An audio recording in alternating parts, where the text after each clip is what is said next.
Now this part 3 is things to watch out for when you arrive at your destination. So it's easy. 3 S's. Be safe, eat safe, and shag safe. You got it? Be safe, eat safe, and shag safe. So let's start with being safe. Okay, so you land in your big fat airliner and you're really excited getting to one of, say, a tropical country, and you might be heading to a Club Med. The important thing is, have your fun and games at the Club Med. Getting there, just be sensitive to the locals. So, say for example, en route you're going to go through an Islamic country's bazaar or shopping centre. Then it's important that you are sensitive to their needs and cover yourself as required. Don't go there wearing your skimpy bikini, because that will really get them uptight. Another point about being safe is to watch out for accidents or trauma. A lot of people loosen up in their holidays, and so they have a few beers, hop on a little motorcycle or a moped, go whizzing around the corner, just forgetting, haven't got a helmet on, do a skid and end up donging their head and hurting themselves. And that is very, very common overseas. So be safe, watch out for trauma. Be safe, make sure you use your anti-bug insecticide rub-on.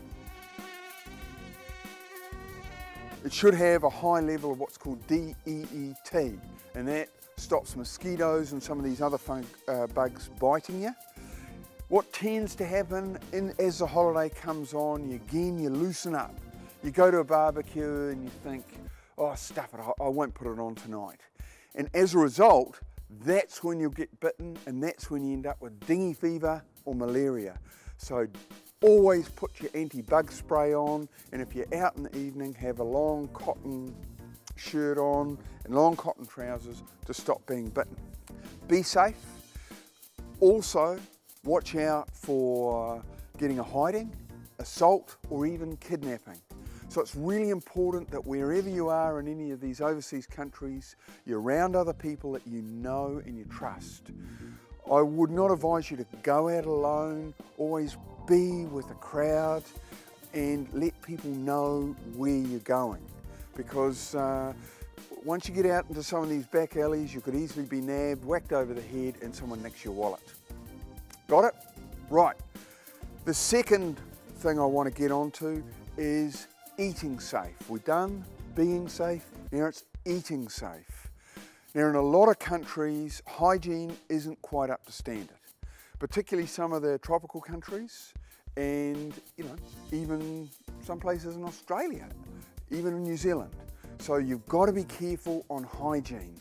Always eat safe looking food. The general feeling is, especially if you're in the tropical countries, if you can't boil it, peel it or cook it, don't touch it. The fruit, the water, it may have some of these nasty food poisoning bugs in it. So have a high level of awareness and a high level of hygiene. Lastly, number 3, shag safe. Now remember, when you are on holiday, you might go to some countries where terrible diseases like HIV are very endemic, or there's a high level of it in the population. Some countries, up to 15 or 20% of their population can be HIV positive. So if you end up having sex with one of those, you've got a high chance of getting it. So for goodness sake, just don't even think about it. If you do, at least use condoms, because that does greatly reduce the chance. But it's not just HIV, there's some nasty other sexually transmitted diseases like syphilis and gonorrhea, and some of them are quite hard to treat. So please, when you go there, really think about that and just think about some of the long-term consequences. Great, so you're at your destination, you're being safe, you're eating safe, and you're shagging safe, and you'll hopefully hop back on the jet and shoot back home.